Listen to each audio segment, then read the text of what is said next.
I've been growing close to the best friend of my late husband ever since he left us, and I think we're starting to fall in love with each other, but should I feel bad?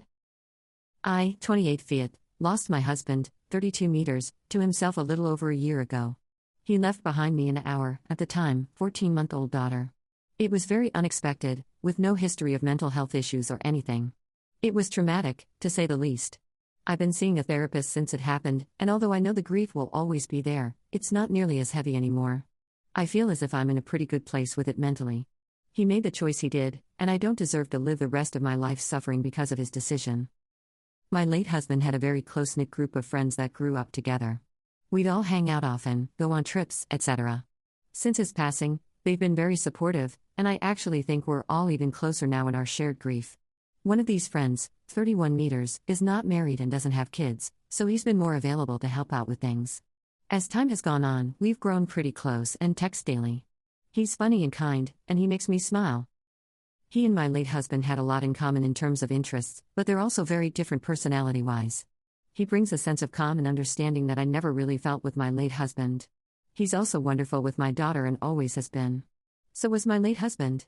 Before he passed, my late husband would always say this friend needed to find a girl and get married because he'd be a great dad. I think we've both had some feelings for each other for a while now but have danced around the subject. He finally just came out and said it the other day and asked if I felt the same. We talked about it and both really enjoy each other but are afraid of how it may look. Neither of us wants to rush into anything, but we both see potential for a future. I want to give my daughter a father figure one day and some siblings, and I know the older she gets, the harder it will be to introduce someone. The idea of trusting anyone with her is hard, and I trust him fully.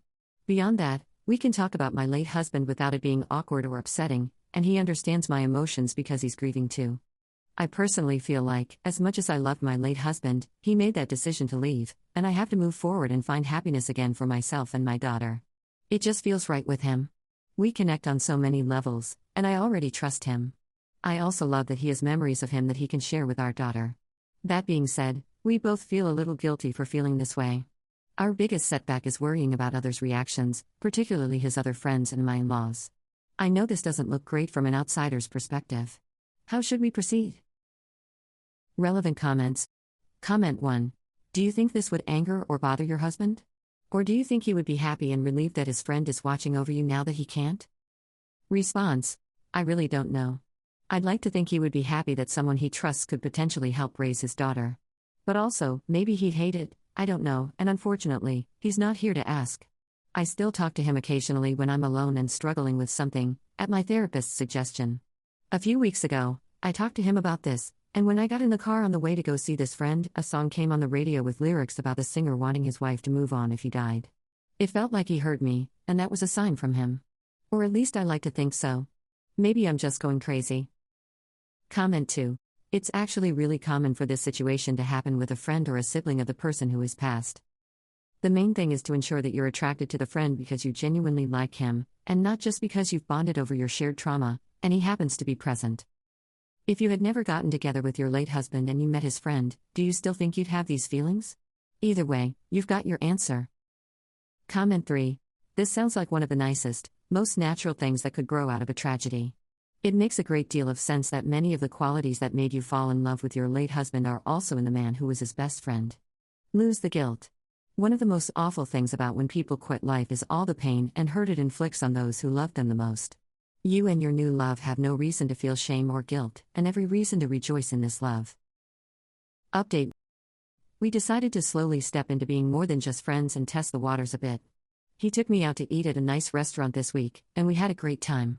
He kissed me goodnight, and it felt exactly like what my heart needed. We don't plan to rush things, and my priority is my daughter.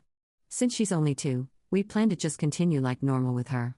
She loves having him around to play with, and he loves playing with her, so it's a win-win. I talked with my sister-in-law about it first, and she was not surprised nor upset by it. She said it will be hard no matter who it was, but she thinks it's great that he fits into the family so well. My in-laws reacted similarly and just said they ultimately want me to be happy. We haven't talked about it to friends yet but plan to bring it up slowly. Thank you for the advice. It made me realize that although there will always be opinions, the majority of people are understanding and supportive, and those who aren't don't matter as long as we are happy.